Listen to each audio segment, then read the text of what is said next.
Buenas tardes y bienvenidos a esta sesión especial, a esta Open Class temática, monográfica, sobre el SARS-CoV-2, la COVID-19.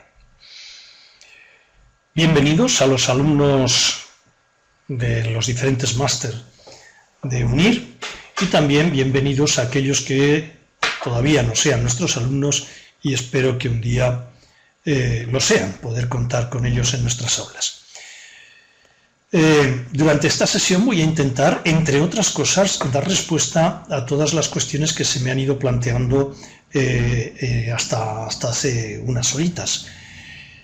Y si alguna en el discurso no quedara contestada, pues lo haré al final de la presentación. Bien.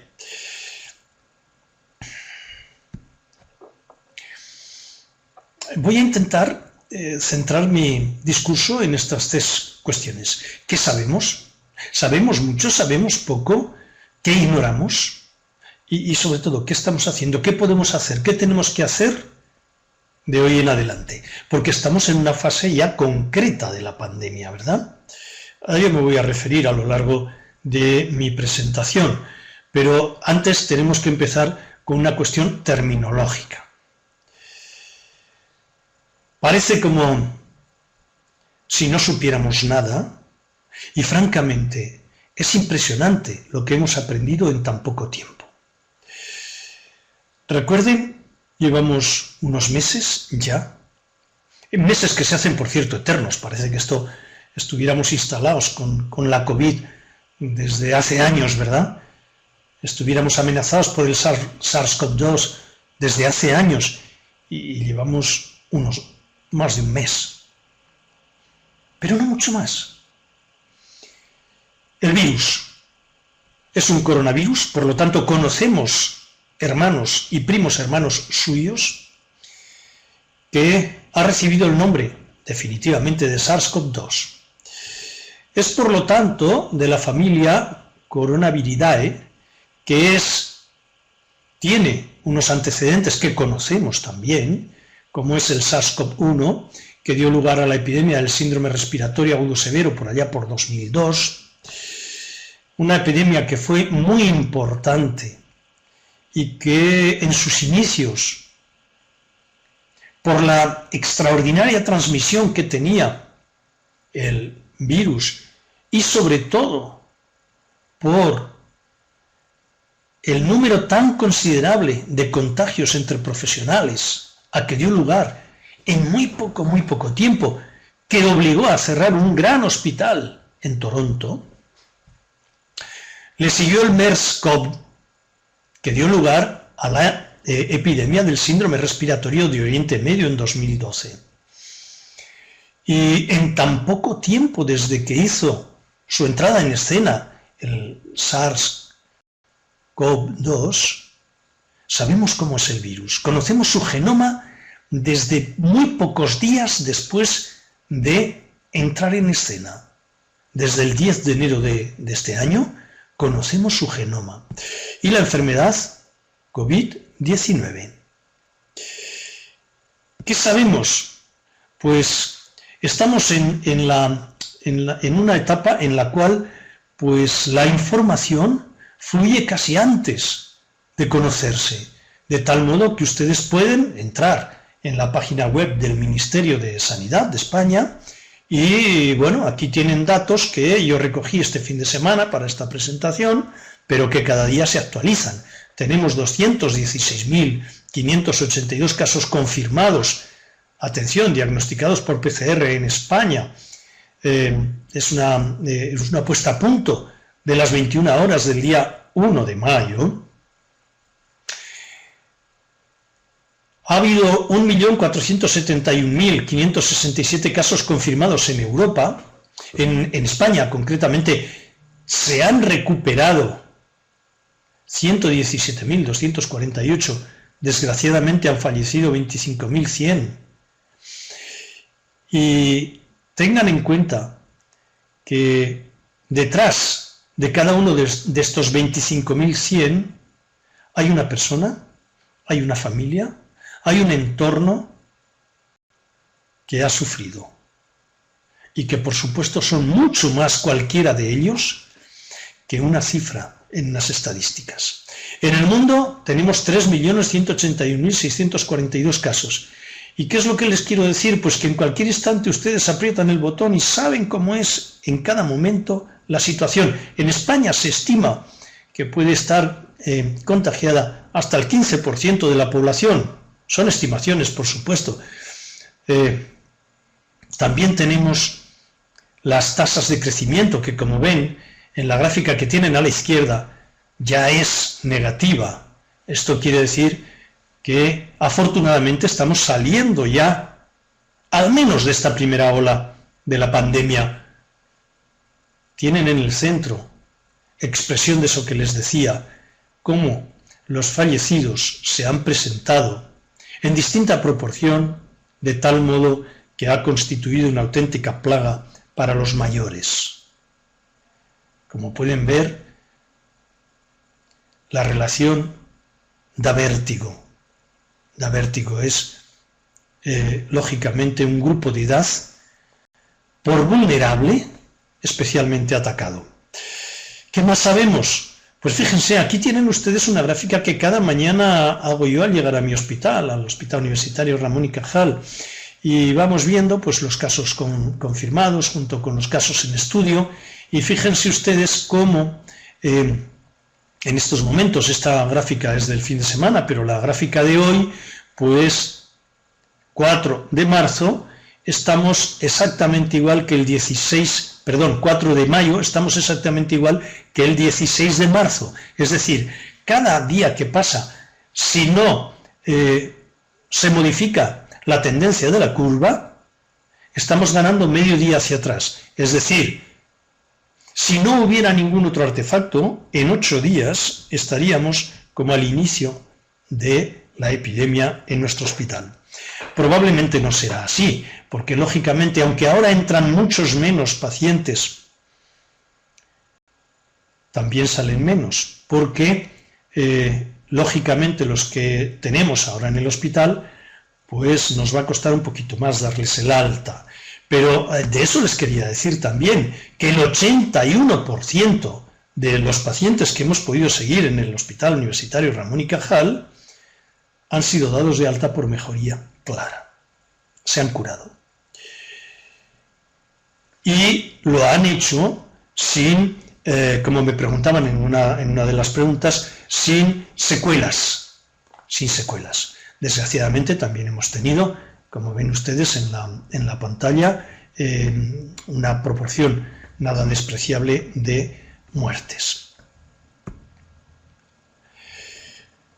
Es muy importante el número reproductivo básico, que significa cuántas nuevas personas se contagiarán por cada uno de los pacientes, de los enfermos.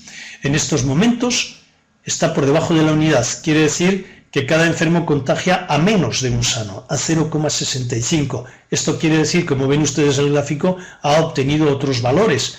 Pero para que ustedes hagan una idea, el sarampión tiene un número reproductivo básico en torno a 16, es decir, por cada enfermo se contagian 16 nuevos sujetos. Quiere decirse que, aunque es suficientemente contagioso, pues afortunadamente pues no es tanto como lo fue su hermano el SARS-CoV-1, el causante del síndrome respiratorio agudo severo. Pero es más importante que todo esto, que lo es más importante la reflexión acerca de la cadena de transmisión. Porque ese agente infeccioso que utilizará un reservorio, que tendrá una puerta de salida, mediante un mecanismo de transmisión y una puerta de entrada, llegará al huésped y vuelta a empezar. Es muy importante conocer la cadena de transmisión, porque conocida la cadena de transmisión, estamos en condiciones de romper los eslabones de esa cadena y de frenar la transmisión, de frenar el curso de la infección, de frenar la epidemia. Esa tan extendida frase de estirar la curva significa romper esa cadena, romper por el eslabón que sea, pero romperla. Y eso lo conocemos también, pero permítanme otra reflexión. ¿Qué sabemos del riesgo? ¿Quiénes estamos expuestos a este riesgo? A que este riesgo se transforme en daño, una expresión que utilizamos mucho en el máster de seguridad del paciente. Fíjense, ustedes, si entran en la URL que viene al pie de la imagen del mundo, verán en cualquier instante la cantidad de vuelos que hay. Quiere decirse que aquella expresión de la aldea global es una realidad absolutamente indiscutible. Por lo tanto, ¿quiénes estamos en riesgo? Todos. Todos estamos en riesgo si no somos capaces de romper esa cadena de transmisión. Y hace ya mucho tiempo que pasó por estos pagos Osler. ¿Y saben lo que nos dijo? Fíjense ustedes. Osler vivió de 1849 a 1919 y ya nos decía, jabón, agua y sentido común son los mejores desinfectantes. Les puedo asegurar que a pesar del tiempo pasado, esta frase tan lapidaria no ha podido ser superada. Eso quiere decir que la aplicación del sentido común y el agua y el jabón dan unos resultados extraordinarios. Y en el caso del SARS-CoV-2, en el caso de frenar la enfermedad COVID-19, es extraordinariamente útil. Volvamos al mecanismo de transmisión. Miren, esto, además del conocimiento de este mecanismo de transmisión y prevención, se deduce precisamente la primera medida preventiva. El inicialmente denominado distanciamiento social, hoy preferimos distancia personal, hoy preferimos ese término, distancia personal. ¿Por qué? Pues porque conocemos que el mecanismo de transmisión de la COVID-19, el SARS-CoV-2, se transmite por las gotas que expulsamos al toser, al respirar, pero sobre todo al toser y al estornudar. ¿Por qué? Porque en esos momentos alcanzan la máxima distancia que cabe esperar, que es, como tienen ustedes en la imagen, en torno al metro 20. De ahí que una distancia personal entre un enfermo y un sano de 1,5 metros, 2 metros por ser excesivamente generosos o justamente generosos con el principio de precaución debida, impide la transmisión. Se transmite, por tanto, por gotas, el virus no vuela, es transportado por ese estornudo, esa tos, y alcanza pues una distancia, como les he dicho, en torno al metro. Por lo tanto, una distancia de 1,5 metros, 2 metros entre un enfermo y un sano es suficiente como para que el sano no se contagie del enfermo. Mecanismo de transmisión: gotas o contacto con esas gotas, ¿de acuerdo? Les recomiendo que vean, que revisen el canal YouTube que tenemos en el Servicio de Medicina Preventiva del Hospital Ramón y Cajal. Basta que ustedes pongan en YouTube Medicina Preventiva Ramón y Cajal y les saldrá nuestro canal. Pueden suscribirse si quieren, pero es un canal muy recomendable porque vamos colgando vídeos siempre formativos, y tienen uno que colgamos antes de la COVID-19, porque en realidad lo que perseguía este vídeo, cuya URL tienen al pie del dibujito en el que sale el muñequito en amarillo sobre fondo azul, pretende aplicar medidas preventivas para frenar las enfermedades de transmisión respiratoria. La higiene respiratoria, que pasa por utilizar la flexión del codo para toser, estornudar. Si no tenemos un pañuelo desechable a mano, si lo tenemos, hagámoslo sobre él y depositémoslo en una papelera, pero si no, utilicemos la flexión del codo Y de esa manera, si a ello le añadimos esa distancia personal de 1,5 metros, 2 metros, evitamos la transmisión de enfermedades respiratorias. Primera medida, por tanto, distanciamiento personal. Poner, como se diría en castizo, tierra de por medio entre el enfermo y el sano. Y no hace falta mucha tierra de por medio, 1,5 metros, 2 metros es suficiente. ¿Qué sabemos del periodo de incubación y por lo tanto de las fases de transmisión? Pues sabemos que está estimado entre 1 y 14 días el periodo de incubación. El 50% de los pacientes son 5 días el periodo de incubación. Hemos estado sosteniendo en los inicios de la pandemia que no parecía transmitirse, no estaba demostrado que se transmitiera antes del inicio de los síntomas.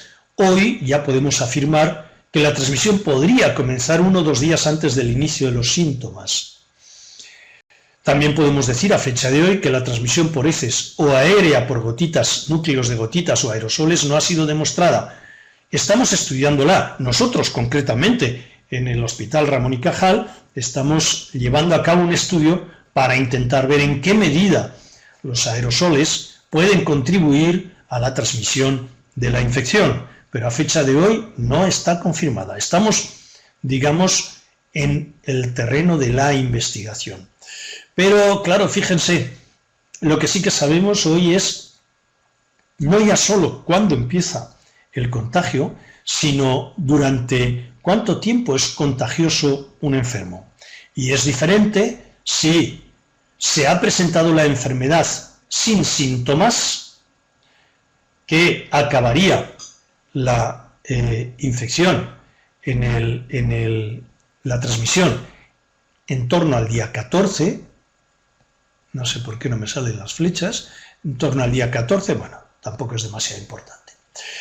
Que cuando el sujeto pues ha tenido síntomas considerables que le han llevado a la hospitalización, por ejemplo, pues podría ser contagioso hasta el día 21 del inicio de la enfermedad, e incluso cuando ha tenido una situación crítica podría llegar el contagio al día 25. Todo esto, no obstante, está sometido, pues en fin, a los razonables cambios que pueden suponer el mayor conocimiento de la enfermedad, del virus y de sus vías de transmisión y sus periodos de incubación y transmisión. ¿Qué más sabemos? Pues ya tenemos bastante información acerca de la clínica, que a veces es bastante anodina, pero a veces pues ya no tanto, ¿no? Al principio decíamos, y básicamente se sigue manteniendo, que la fiebre pues es uno de los síntomas más comunes. El primer trabajo que hablaba de una revisión en el New England de los primeros 1099 casos coleccionados y publicados estaba presente en el 43,8% de los pacientes hospitalizados, y el 88,7% durante el curso de la hospitalización desarrollaban fiebre, tos, la diarrea menos frecuente, la linfopenia al ingreso, sobre todo, y luego se han ido añadiendo otros síntomas como la pérdida de olfato, la pérdida de sabor de los alimentos, ¿verdad? En ese primer estudio el 6% fue grave, el 5% ingresó en UCI, el 2,3% tuvo que ser sometido a ventilación mecánica invasiva y el 1,4% falleció. Si yo les diera los resultados en estos mismos términos de mi hospital o de la Comunidad de Madrid o de España, pues probablemente serían diferentes de los valores que finalmente tendremos cuando termine la pandemia, cuando termine la fase epidémica y podamos ajustar numeradores y denominadores. Si yo les diera los datos de hoy, por ejemplo, pues dirían ustedes, hombre, pues parece que en España ha sido más grave que lo fuera en China, y especularíamos si tiene algo que ver con la genética nuestra respecto de los asiáticos, o con la mayor proporción de sujetos añosos en nuestro medio que allá, etcétera, etcétera. Pero insisto que todos estos pequeños detalles o grandes detalles, porque tienen un interés claro, lo sabremos con más precisión, espero que no tardando mucho, cuando podamos ajustar numeradores y denominadores. El 80% decía este trabajo son leves. Si yo hoy les diera esas cifras, pues diríamos que los leves podrían estar en torno al 60% aquí en Madrid, y así el resto de las proporciones en términos de gravedad. Tratamiento. Están ensayándose muchos tratamientos. En nuestro caso, pues bueno, están dando unos resultados bastante interesantes.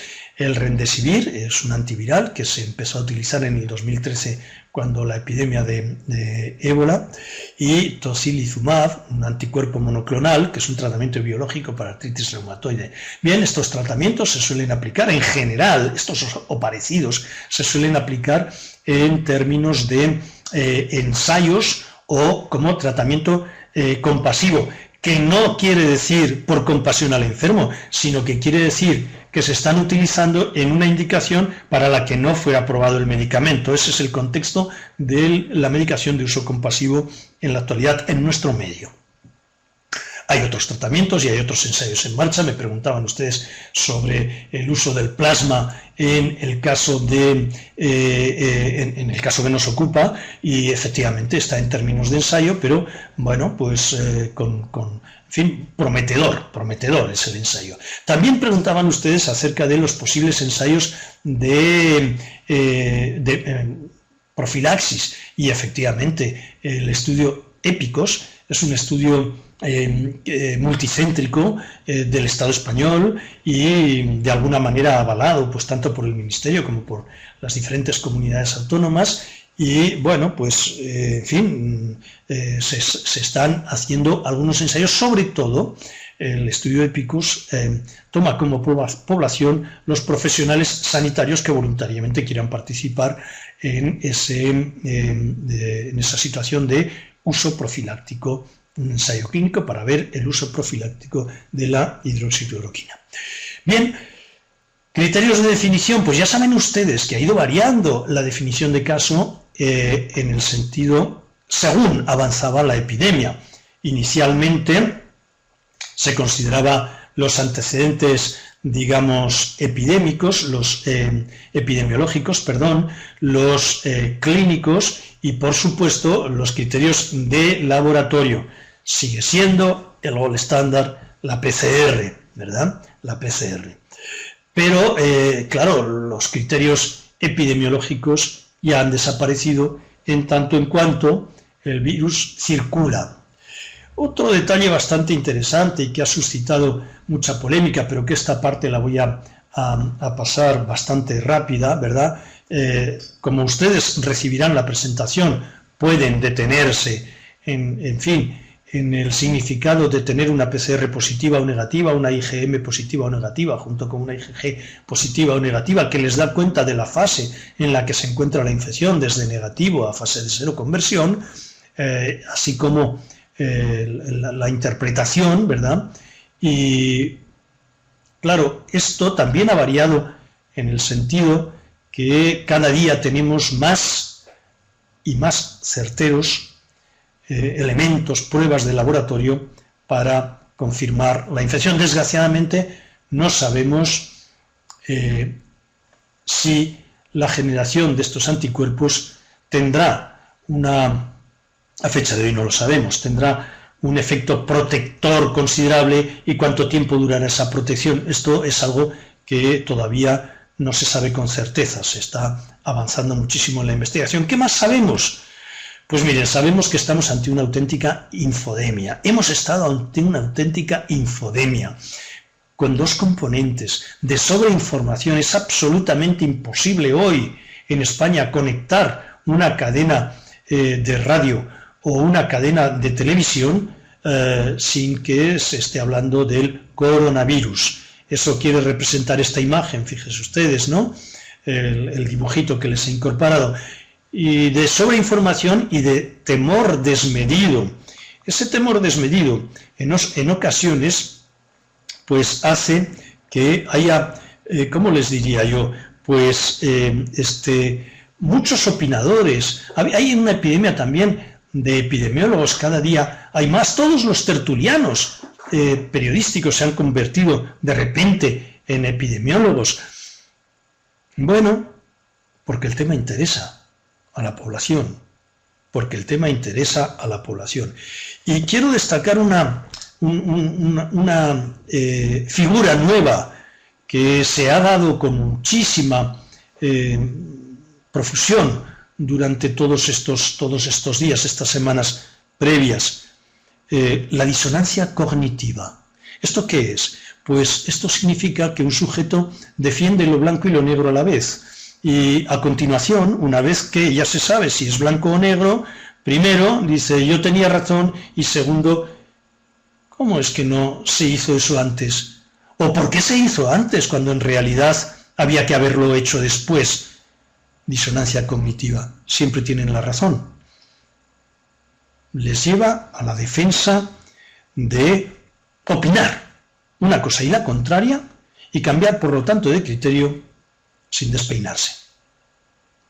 Infodemia, econodemia. ¿Y qué ignoramos? Pues ignoramos todavía mucho. Ignoramos mucho sobre la capacidad de transmisión con precisión. Tratamiento específico, como ya les he adelantado, se están utilizando fármacos cuando son necesarios, en ocasiones en el curso de un ensayo y en ocasiones pues en indicaciones para los que no fueron inicialmente diseñados y que afortunadamente muchos de ellos están dando bastante buenos resultados. ¿Qué decirles de las vacunas? Pues que están en desarrollo. Uno de ustedes me preguntaba si se estaban llevando a cabo algunas vacunas, algunos ensayos sobre vacunas con sujetos, con humanos, ¿no? Y bueno, pues hay interés, sobre todo porque, dado que se está avanzando bastante en el curso de la resolución de la epidemia, pues claro, podríamos tener tanta población que protegida por las medidas de confinamiento, etcétera, etcétera, que podrían demorar las vacunas y por lo tanto no tenerlas a punto. Pero que yo sepa no han dado comienzo todavía ninguno de esos ensayos sobre estas vacunas en humanos voluntarios, como me preguntaba alguno de ustedes. Y bastantes cosas más, por supuesto, que las iremos aprendiendo. Y que, porque eso también es verdad, se publica muchísimo hoy sobre la COVID-19 y esto hace que el intercambio de experiencias entre profesionales en todo el mundo sea espectacular. Casi no nos da tiempo a digerir todo lo que se publica sobre esta materia. Por tanto, seguimos ignorando mucho y afortunadamente cada vez ignoraremos menos. ¿Y qué estamos haciendo? Pues al principio de la epidemia, y les hablo desde mi experiencia particular, en mi hospital, por ejemplo, pues diseñamos, y lo íbamos modificando día a día, un plan de contingencia escrito, con los recursos, con los niveles, con las relaciones, con la definición de las responsabilidades y de quién iba a coordinar qué, diseñando también las rutas hospitalarias, tanto hacia la hospitalización como en las propias urgencias. Desarrollamos rápidamente modelos de consultas telefónicas, de consultas también por vídeo, lo que podríamos llamar videoconferencia, ¿verdad? Es decir, no presenciales. Y por supuesto, establecimiento de áreas asistenciales seguras en el hospital. Bien, pues esto no tiene fin, porque si ese plan de contingencia es necesario diseñarlo, describirlo al inicio, hay que modificarlo cada día según avanza la progresión de la enfermedad, el conocimiento de la misma, los dispositivos para hacerle frente, y ahora se impone esos planes de la desescalada. ¿Cómo vamos a recuperar la normalidad? Esos planes de contingencia pusieron de manifiesto la necesidad del triaje. Pero fíjense ustedes, les acaba de aparecer en pantalla una acción que acometemos en nuestro hospital desde hace ya unos años, cada año cuando llega la época gripal. Al toser o estornudar, decíamos antes de que apareciera el SARS-CoV-2, cúbrase por favor, utilice pañuelos desechables y deséchelos rápidamente o hágalo sobre la flexión del codo. Si tiene síntomas respiratorios, aplíquese una mascarilla quirúrgica y proceda a la higiene de manos frecuente. Esto lo decíamos sin que estuviera la COVID-19, pero es que sigue siendo muy importante también en la COVID-19. ¿Por qué? Porque sabemos positivamente, aunque la transmisión sea por gotas, que también lo es por el contacto de las gotas y por lo tanto el principal vehículo para favorecer esa transmisión van a ser las manos, que tocan en nuestro caso los instrumentos clínicos, los pomos de las puertas, etcétera, etcétera. Y por lo tanto, la ciudadanía debe de utilizar con mucha frecuencia la higiene de manos, ideal con agua y jabón, pero también con solución alcohólica. En el caso concreto de los profesionales, pues si las manos están limpias, visiblemente limpias, es más recomendable esta estrategia porque requiere menos tiempo, entre otras cosas, 20-30 segundos. ¿Y qué estamos haciendo? Estamos aplicando los 5 momentos de la higiene de manos recomendados cada año el 5 de mayo. Mañana es el Día Mundial de la Higiene de Manos. Cada año lo hemos festejado y cada año lo hemos revitalizado, pues este año también. Tienen ustedes en la parte izquierda de la pantalla 2 vídeos muy cortitos, tienen la URL, ahora no nos vamos a entretener en ello, pero como ustedes van a recibir la presentación, si luego clican el enlace, tendrán los 2 vídeos los mejores que yo he visto, porque son precisos, concisos, duran muy poquito, pero lo muestran con una precisión extraordinaria. En el uno se describe la técnica del lavado con agua y jabón y en el otro con la solución alcohólica. Por lo tanto, acabamos de ver la segunda medida de prevención, la higiene de manos. ¿Y cuál es la tercera? ¿Saben ustedes cuántas veces nos tocamos de media la cara? En la imagen tienen el número promedio de toques faciales según la zona en un periodo de 60 minutos. Impresionante.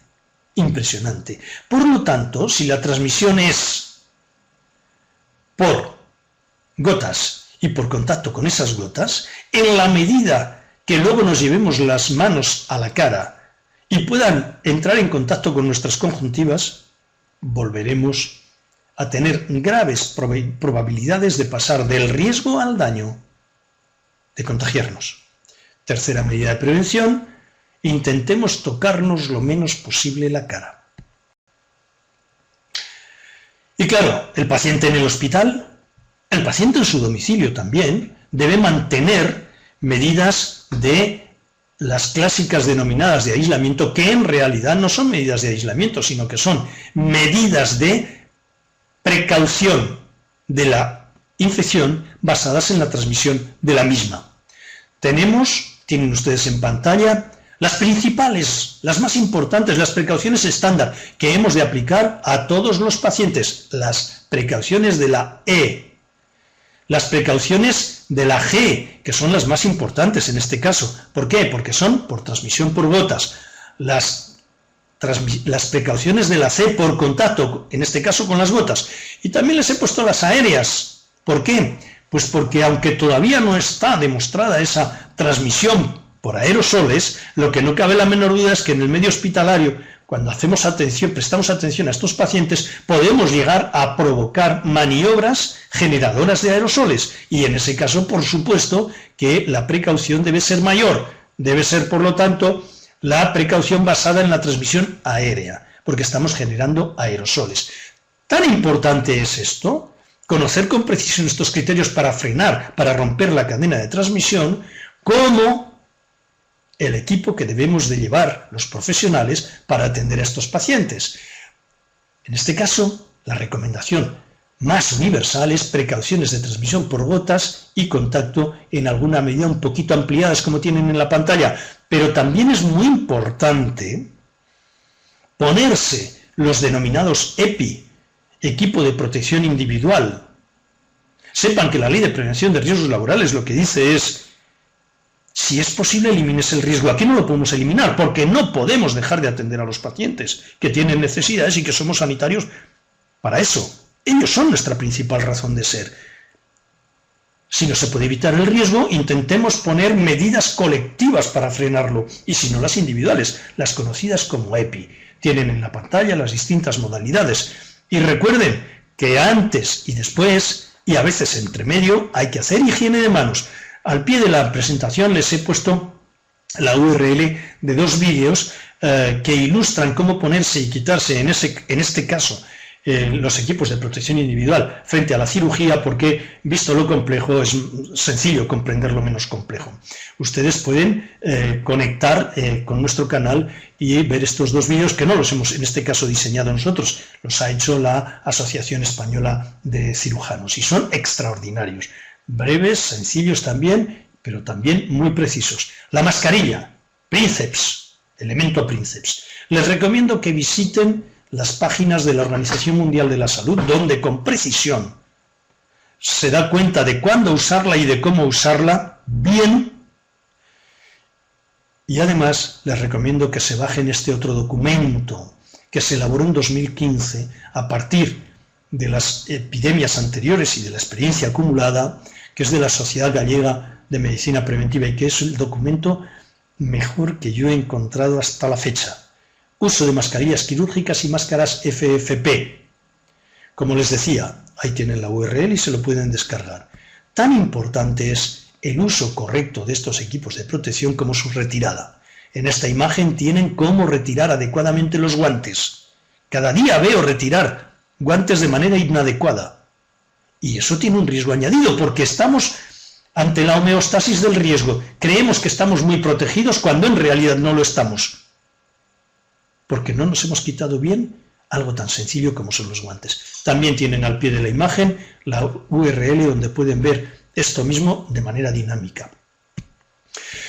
El uso correcto de la mascarilla supone además reflexionar sobre algo que les recomiendo que revisen, no para el caso de la COVID, sino en general, para la calidad y la seguridad de los pacientes, que son las prácticas recomendadas de no hacer. ¿Qué no hacer?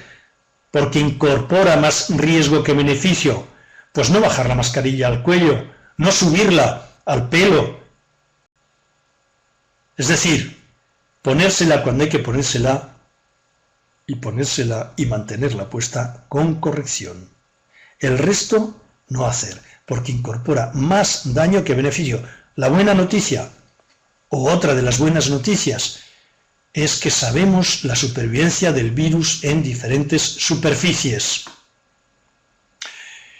Sabemos cuál es su vida media en determinadas condiciones de humedad, de temperatura, y conocido esto además, sabemos con precisión que se inactivan de forma eficiente en presencia de etanol, al 62-71%, de hipoclorito sódico, la lejía común o de glutaraldehído.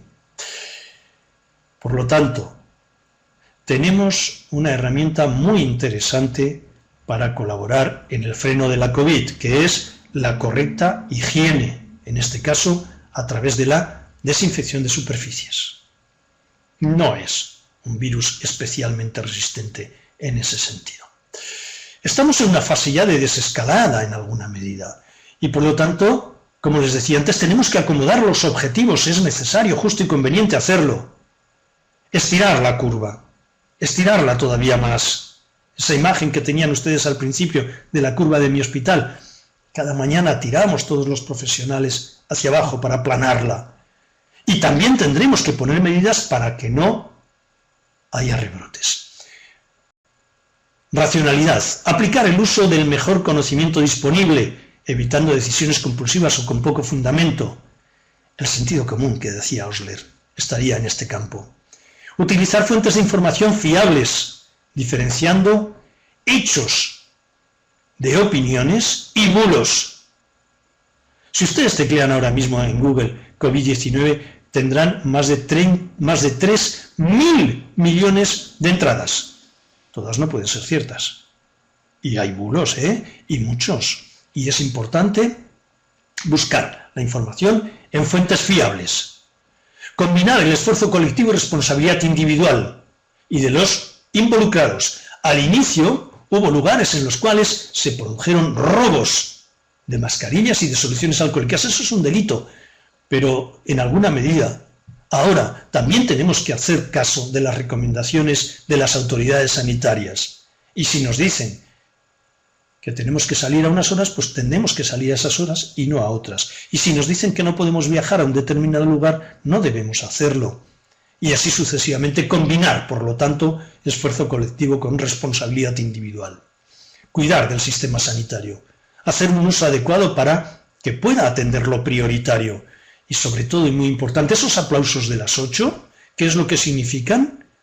Esos aplausos que cada día a las 8 de la tarde se hacen a los profesionales sanitarios, la necesidad de cuidar y proteger a los profesionales como principal valor, como principal activo del sistema.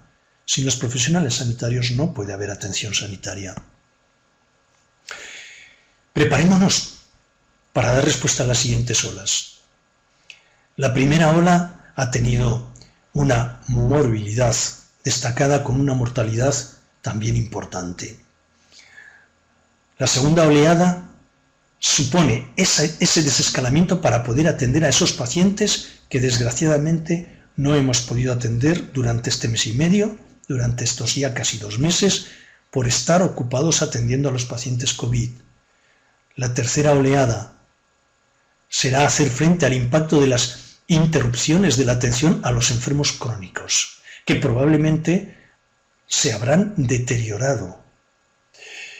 Y luego, el síndrome del estrés postraumático. Una de las preguntas decían, ¿qué papel pueden tener los psicólogos en esta fase de la pandemia? Aquí, en esta cuarta oleada, son cruciales. Y, por supuesto, vendrá la oleada económica también, que, en fin, aunque escapa de nuestra intervención, no debemos olvidarla.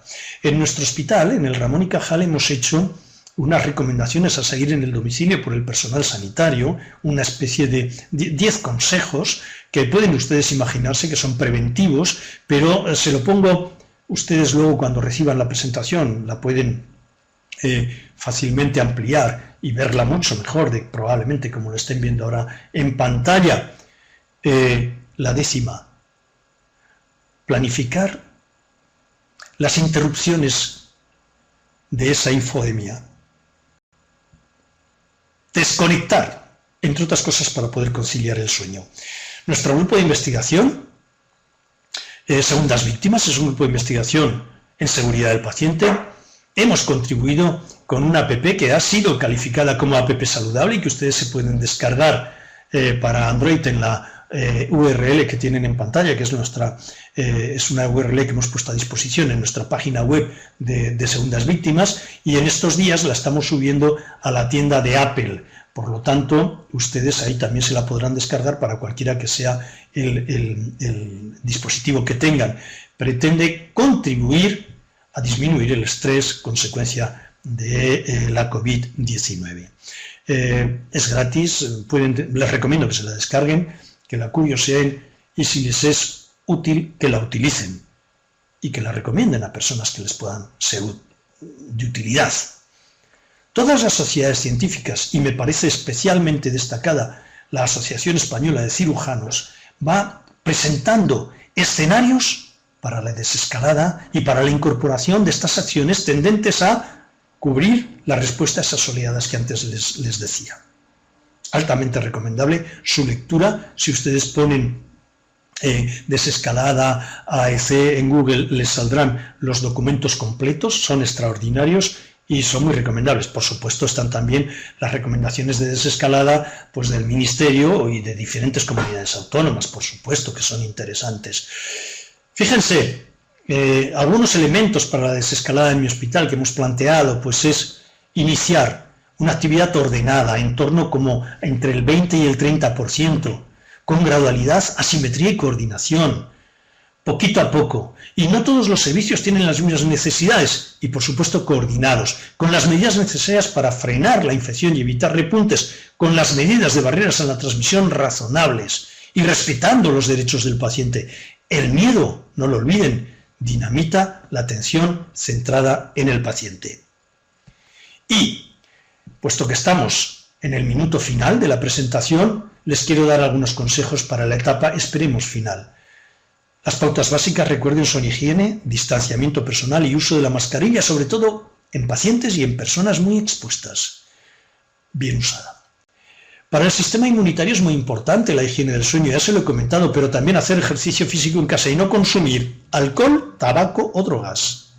Nuestro sistema inmunitario tiene como enemigos el estrés y la ansiedad, y estos se están desarrollando por esa sobreinformación. Corten con ella. Hay que buscar las cosas que nos relajen, además de mantener una alimentación completa que se garantiza con la dieta mediterránea. Y por favor, paremos las cadenas de bulos sobre la salud. Aprovechemos para potenciar la resiliencia, salir fortalecidos de esta crisis y obtener beneficios añadidos, porque les puedo asegurar que entre todos podremos con el coronavirus.